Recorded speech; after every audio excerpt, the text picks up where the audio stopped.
Welcome everyone back to the channel. This will be our last video in Prince Edward Island from my trip there in August of 2022. On this drive, we will leave the island via the Confederation Bridge, Canada's longest bridge and the longest bridge in the world over ice-covered waters. But before we reach the bridge, we will pass through the town of Kensington and drive through some more charming rural and agricultural PEI landscapes.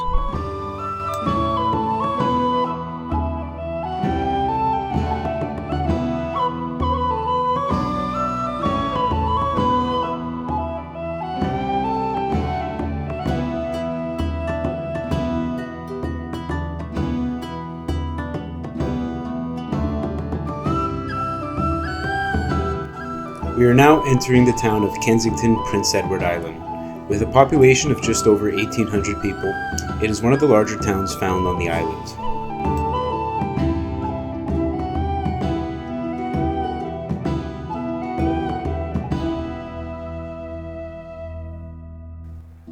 Kensington was originally founded in 1824, and the settlement was originally known as Five Lanes End, as roads from 5 different communities converged here at this intersection where today PEI routes 2, 6, 20, 101 and 109 all meet.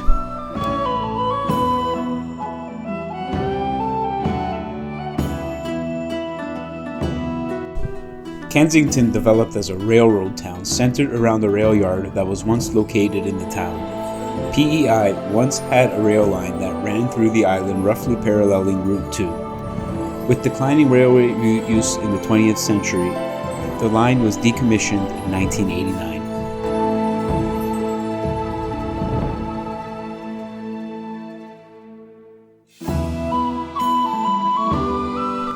Prince Edward Island Route 2 is the longest and most important highway in the province. The highway runs through the spine of the island for 216 kilometers from Tignish, near the northwestern tip of the island, to Surrey, near the eastern point of the island. Route 2 connects the province's 2 largest cities, Charlottetown, the capital, and Summerside.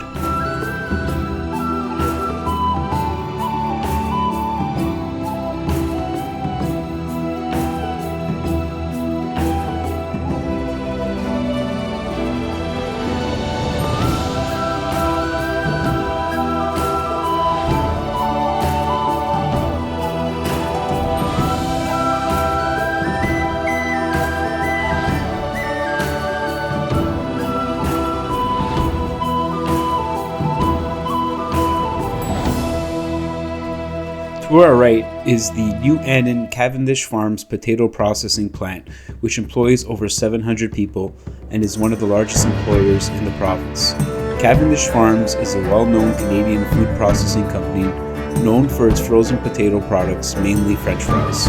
The company, headquartered in New Brunswick, is the 4th largest processor of frozen potato products in North America.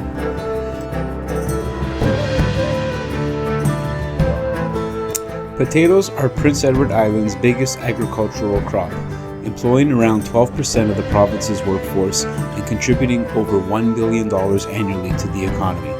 Despite being Canada's smallest province, PEI grows the largest potato crop in the country.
PEI Route 18 is a 20-kilometer long provincial highway that links the province's second largest city, Summerside, with Trans-Canada Highway 1.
PEI Route 10 is a provincial secondary highway that runs near the southern shoreline of the island for 23 kilometers from central Badek to Tryon. Despite the poor condition of the roadway as compared to Route 1 and 1A, Route 10 is often used as a shortcut between the Confederation Bridge at Summerside or Charlottetown.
If you look closely in the distance off to our right, you can make out the outline of the Confederation Bridge from here.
We have now reached PEI Route and Trans-Canada Highway 1 and are about to enter the toll booth for the Confederation Bridge. A welcome center complete with shops and services geared towards tourists visiting the island by car is located next to the foot of the bridge.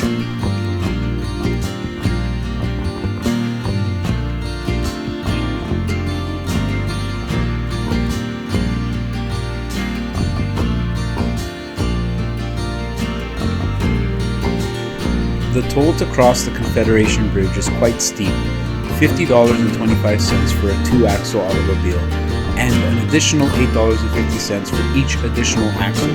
However, the fee is only charged when leaving Prince Edward Island.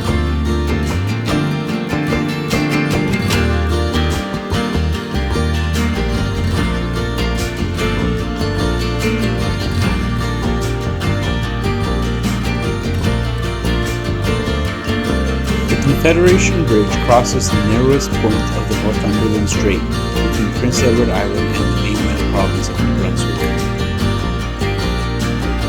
The Confederation Bridge was built as a multi-span, post-tensioned, concrete box-girder bridge. The bridge spans 12.9 kilometers and is the longest bridge in Canada and the longest bridge in the world located on ice-covered waters, as the Northumberland Strait freezes every winter.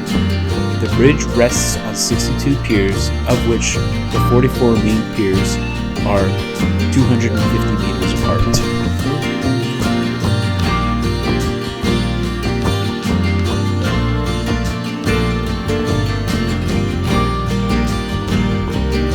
The bridge opened to traffic on May 31st, 1997. Prior to the opening of the bridge, Prince Edward Island was only accessible by motor vehicle via one of the 2 ferry crossing links between PEI and New Brunswick and Nova Scotia. Today, 1 ferry crossing still exists between Wood Island, PEI, and Caribou, Nova Scotia.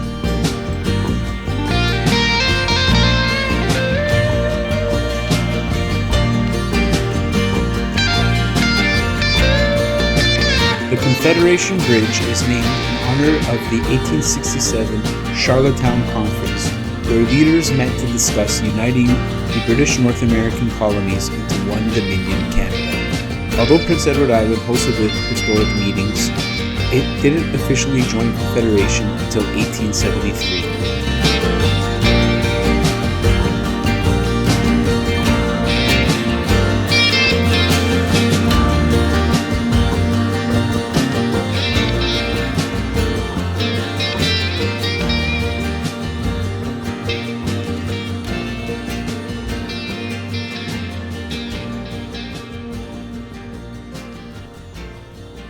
Most of the Confederation Bridge stands 40 meters above the Northumberland Strait, but a raised navigation span reaches 60 meters to allow larger ships to pass below.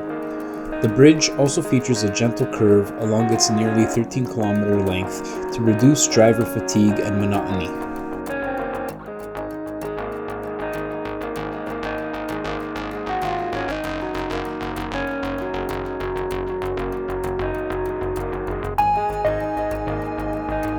The Confederation Bridge has had a substantial and mostly positive impact for the island. The opening of the bridge has made it much easier for islanders to access the rest of Canada when needed, and has provided a significant economic and tourism boost to the island. The year after the bridge opened, tourist visits increased from 740,000 to 1.2 million. However, this number has now leveled off to between 900,000 to 1 million visitors annually.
As we exit the Confederation Bridge, we enter mainland Canada and the province of New Brunswick.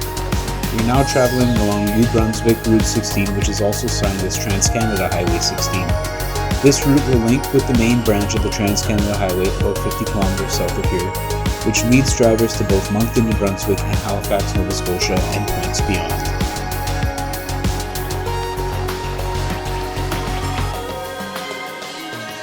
With that, we are now approaching the conclusion of this video. I hope you enjoyed this journey through Prince Edward Island and the Confederation Bridge, and if you have, please like and share your comments, and be sure to subscribe for more drive lapse and driving tour videos from across Canada.